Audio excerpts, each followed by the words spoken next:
Welcome back to another episode of Grizzly True Crime. My name is Gisela K, and today I just quickly want to look at these closing arguments that took place in the West trial. If you have no idea what I'm talking about, we're looking at the case of Cinsere and Classic Pettus, also known as Orrin and Orson West, and their adoptive parents have been on trial for their murder, even though their bodies have never been found. If you want a full recap of the entire trial, minus the closing arguments, that's the only thing I was still waiting for, check the link that I've shared with you in the description box as well as in the pinned comments, and there you can catch up on all the notes that I've made along the way, as well as summaries from Lawyer Mystery Maven, as well as Veronica Morley on Twitter.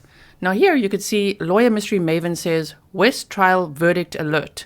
According to communication from the victim's advocate to the biological family, the jury has reached a verdict.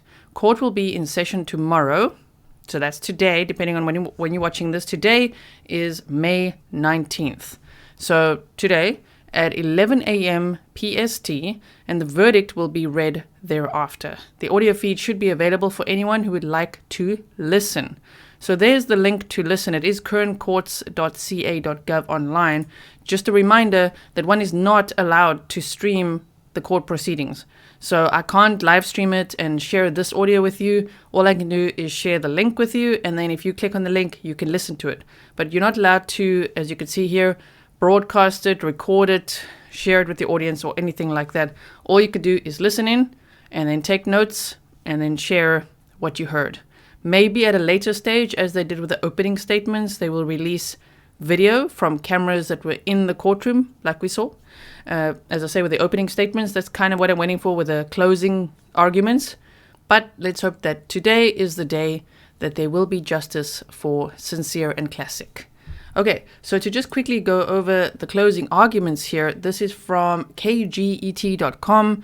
It's just an overview of the closing arguments in the West trial. So they say, Bakersfield, California, Trezell and Jacqueline West are adept at telling lies, an attorney said on Tuesday. They lied to law enforcement, their parents, even their children, prosecutor Eric Smith said. The lies, he said, revolved around what happened to their adopted children, Orrin and Orson. So they were only 4 and 3 years old. The West claimed the boys disappeared December 21st, 2020, while playing in their backyard in California City, having moved there from Bakersfield 3 months earlier. The reality, Smith said, is Orrin and Orson never made it to California City. Relatives hadn't seen them for months. The surveillance footage never captured them in Cal City or Bakersfield on multiple dates in the weeks leading up to the missing persons report. So they believe that they died or were murdered 3 months before they were reported missing. Where are Orrin and Orson? They're dead, Smith said as he presented a roughly 2-hour closing argument in the West's weeks-long trial. He said the West killed them and asked the jury to return guilty verdicts on all charges, including murder. The boys' bodies have not been found. The West, indicted in March 2022, face life terms in prison if convicted as charged. Timothy Hennessy, Trezell West's lead attorney, told the jury he is scared, not just for his clients, but for what it says about him if he can't convince them that the prosecution's theory makes no sense and the Wests are innocent. He said a shoddy investigation and tunnel vision on the part of authorities landed his clients in court while the culprits are still at large. The reality is that 2 little boys went missing, Hennessy said during his 40-minute closing argument. They got took, and that is terrifying. Alexia Torres-Stallings, lead counsel for Jacqueline West, said there are glaring issues in this case that cannot be excused, and she said it starts with the California City Police Department. Police failed to write reports and take videos of all the actions and interviews conducted the night of the reported disappearance. Contact with a nearby resident who had a surveillance system wasn't even known until trial because police never told anyone, Torres-Stallings said. She said she hopes the prosecution isn't trying to manipulate the justice system by blaming the Wests. But there are numerous problems with their case, she said, and there's reasonable doubt. Ultimately, Smith said the Wests' 4 other children, 2 biological, 2 adopted, unraveled their scheme. The Wests strongly believed law enforcement couldn't question their children without their permission. When a California city police officer interviewed the children the day after Orrin and Orson were reported missing, they all said the same thing. They hadn't seen their brothers for weeks. A week later, the West's eldest biological child came forward with startling information.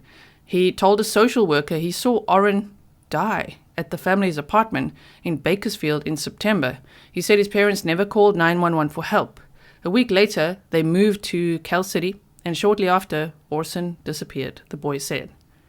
The boy said only he and his parents had seen Orrin die. His parents swore him to secrecy, he said, telling him if anyone else knew what happened, the children would be taken away. He knew the right thing, Smith said. The reason he didn't say anything earlier is because of his parents. The Wests loved their 2 biological children, but abused their adopted sons, the prosecutor said. Orrin and Orson were abused merely because they cried a lot, Smith said, referring the jury to testimony from another child who spent time with the Wests and reported Jacqueline West would place crying children in a chokehold to get them to stop. It's unclear exactly what led to Orrin's death, but afterward, the Wests conspired to kill Orson, Smith said. They used the COVID pandemic as cover. It made for a convenient excuse to keep the children away from relatives, he said.